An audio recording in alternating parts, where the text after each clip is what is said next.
Russia has dominated the air. With all the industrial capacity, they're going to continue to dominate the air. That means both aircraft as well as drones and missiles and artillery, as far as anybody can see. And let's look at the situation on the ground here. Here's your Eastern Front. This is where all the action's taking place. You see, just by the way, these thatched areas here, these kind of lighter or darker green areas, these are areas that Russia annexed in 2022. And they're saying that the Russia would get all the Donbass. Well, that would be this part here. This one would go to Russia. But then these apparently would go back to Ukraine, and presumably even some of this territory in the red would have to go back to Ukraine. That's what I'll say. I'll believe that when I see it. But that's what's being reported by Markov here. But now then we're going to look just at the military. So there has been a lot of activity in recent military going on down in Kherson City again. Now, this has been kind of dormant for a long time. You may recall that this was the focus of a lot of military activity in 2022 when Russia had possessed and owned this city. And then they were forced under pressure. And because of the Antonovsky Bridge, let's see, I can't remember. Yeah, I think this is the Antonovsky Bridge, had been damaged by the Ukraine, was at risk of knocking out, and Russia was going to have trouble keeping all their troops supplied. So they ended up withdrawing from the city and coming back.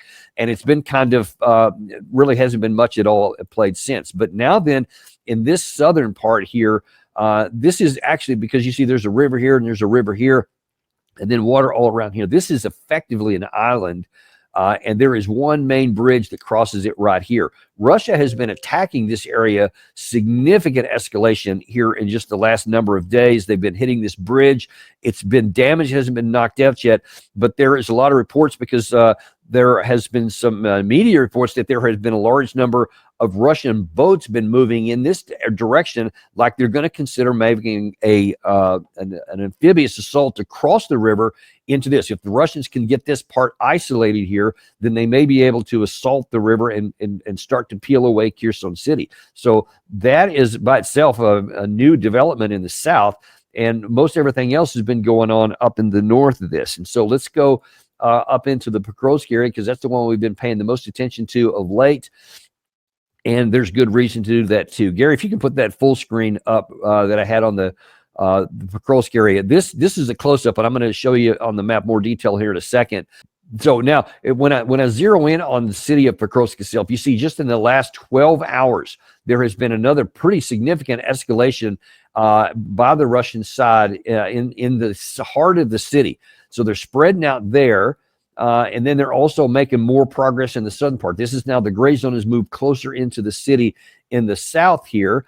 And Gary, if you can now throw that other full screen back up thing. This shows this yellow area in the middle is kind of what's called the Citadel, which is something that Ukraine has used throughout this war. When they have cities that the Russians are invading, they will, in an area where there's a lot of high-rise buildings, they can build a lot of defenses. It's very, very difficult for Russia to go in and take. It's very costly in terms of both munitions expended and personnel, time, etc. Now it looks like what Russia's doing is trying to penetrate into the city in some of the lower areas where they can get more offensive troops inside there. And they're coming up on that southern flank there. You see there that red arrow to the south of that through the gray zone area. What that is doing is trying to isolate this area here. And if the Russians, and now then let me switch back over to my screen, to my map here, and zero in on that part there. If Russia can continue to move in this direction here, and this right here is the Citadel period that we saw highlighted in that other one. This is where all the high-rise buildings are, and I'll zoom in on that so you can see a lot of these areas here. These are high-rise buildings, which you can see from the screen there. If Russia can penetrate behind these and cut this off, especially this route here, and then some of the rail lines that were coming in here through the gray zone, which means the Russians are now in this area. They don't completely own it, but they pushed all the way up to the right, to the outskirts of this Citadel. And then if they were able to move past that and bypass these folks and come up there and cut this off at the same time they're cutting off here, they can literally just cut the city just almost in half. And the reason why Russia is making more progress here is because what we keep talking about a lot, the density of Ukrainian troops continues to shrink, and it's going down further and further. And now, if Russia has making this kind of progress this rapidly inside the city, they don't have to take this. This is like they did in Avdiivka or Bakhmut, where it was very bloody fighting, took many months, and the Ukraine side was able to hold on. If, however, they get surrounded and cut off, then all these troops in here are going to have the option of either withdrawing before the door closes and they lose the ability to get any kind of reinforcements in, or they'll just have to stay and fight to the death. Russia, meanwhile, can just close that off and just keep them surrounded and just ignore them and continue moving up elsewhere. Because once these guys are cut off from supplies, whatever they're firing, whether that's small arms ammunition, mortars, drones, etc., the minute that they run out of supplies, that's it. They're pointless. And now then that Russia can just starve them out. There's no point in taking that head on. Well, meanwhile, up in the northern part, we've been talking about this a lot too. Rodinska, this sits astride the last major route of supply going into the Ukraine, or for the Ukraine side here. There's still one coming in from this side. I'm sorry, not the last one, but the main one. This is where they've been getting the majority of their supplies from. And if Russia is able to cut this one off, then the entire agglomeration, not just this the Citadel down here, but because Russia has already cut off this. So yeah, it is the last major one, as you can see on the screen here. This one still exists back here, but it's pointless because Russia's already interdicted in the city itself. So this right here is the last major route. And Russia, you see, is just a few kilometers away from the outskirts of Rodinska there, but more importantly, up in the northern part, they're moving ever closer to physically cutting off that road as well. And the next target here, it looks like Russia has moved into this high ground here along a mine, which is vitally important.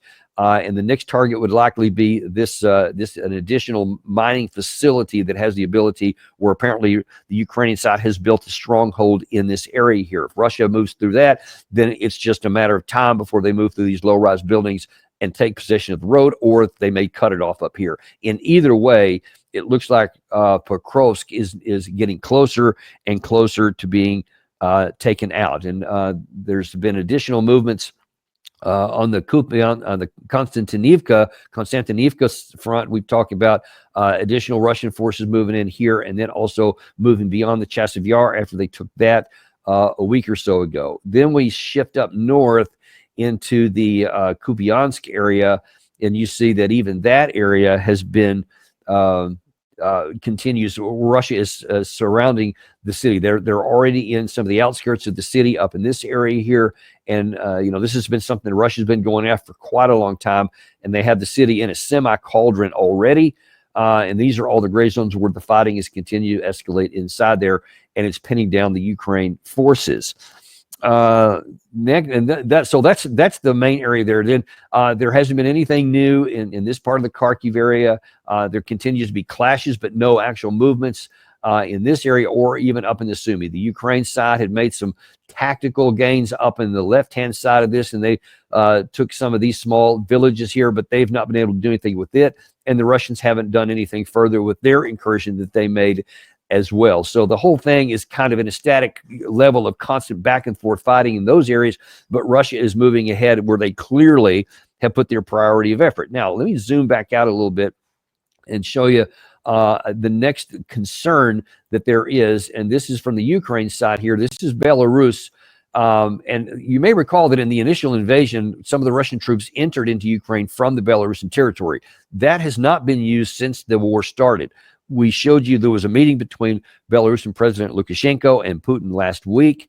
And then Gary, if you can throw that full screen up there, there is reports right now, not that one, that one.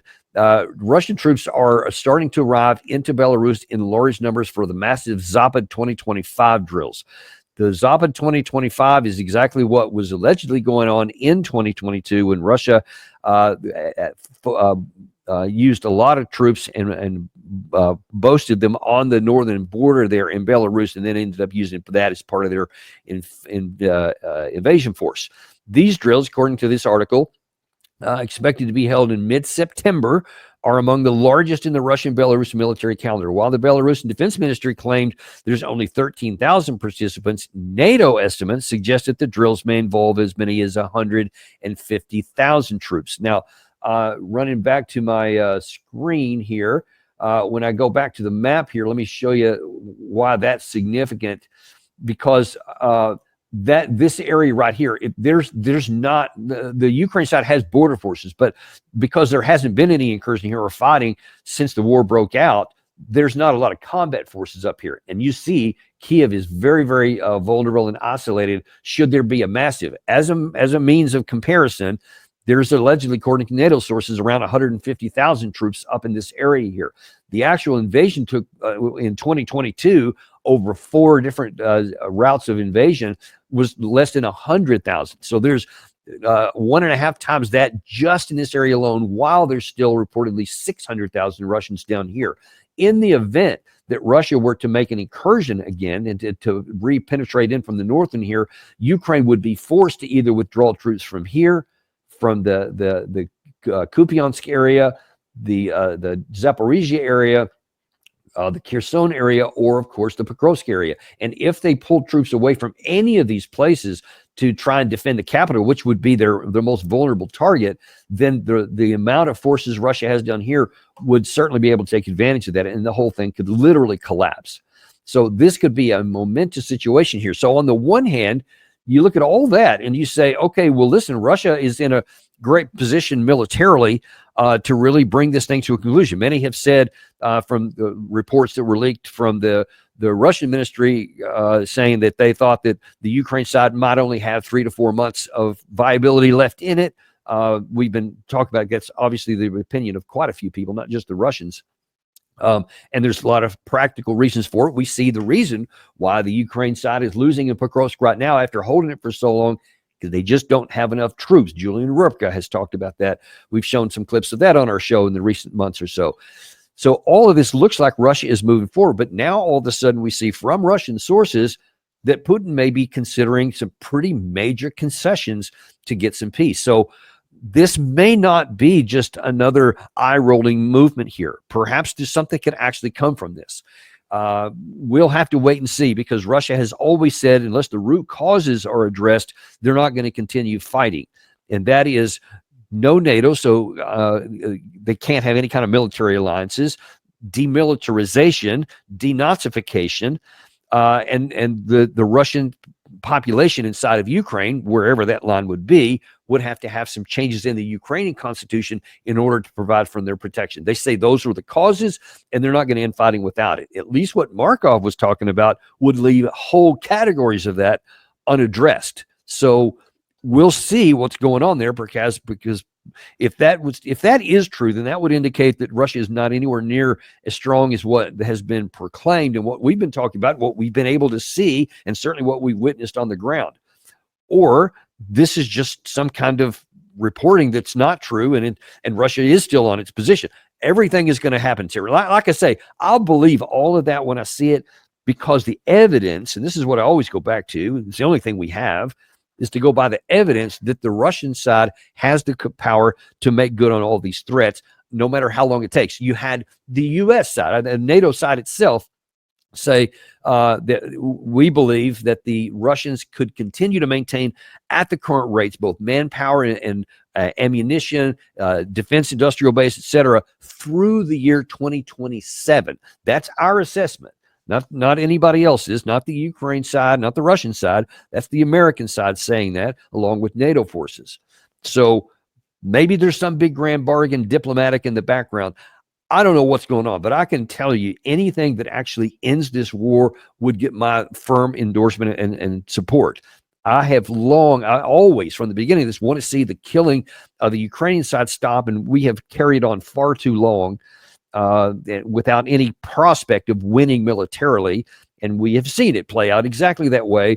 Whether it's been slow or fast, the Ukraine side has continued to lose massive amounts of people in the process. So if we can actually get it over with, I would be supportive of that. But I'm just calling me skeptical that Russia is going to suddenly agree to a lot of things that the Ukraine side wanted that would be to their advantage and to the disadvantage of Moscow. And truly, we'll see, because like Larry Johnson said, there would no doubt be a lot of angry people in Russia if all of a sudden Putin were willing to give in on some of the core fundamentals that they have clung to for the full 3.5 years of this war. So I'm just putting this out there because that's what's being reported.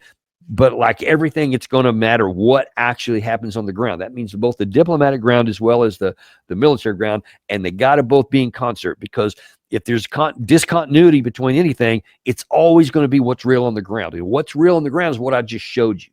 So we'll see what happens in the near future. We're going to stay on top of this, and we will definitely bring you anything that happens as it's breaking. Want to let you know we have there's also some developments in the Middle East. With Benjamin Netanyahu has said that they're going to now completely occupy Gaza, and that they're going to go after a military operation through the October 7th, where they're going to completely rout everything in Gaza City. We'll see if that's going to work out the way they want it to or not. We're going to have Rose Kalinik on at 2:30 p.m. this afternoon to talk at that. So be sure and tell your friends, by the way, that we are on podcast. I know a lot of your friends probably like to have their information through podcasts, and they don't want to watch videos. Don't let them miss out on this stuff too. Share with them Apple Podcasts, Spotify, Podcast Addict, wherever you get your videos. Just have them search Daniel Davis Deep Dive, and you'll find them there. And here comes our jingle, and we'll see you this afternoon on Daniel Davis Deep Dive.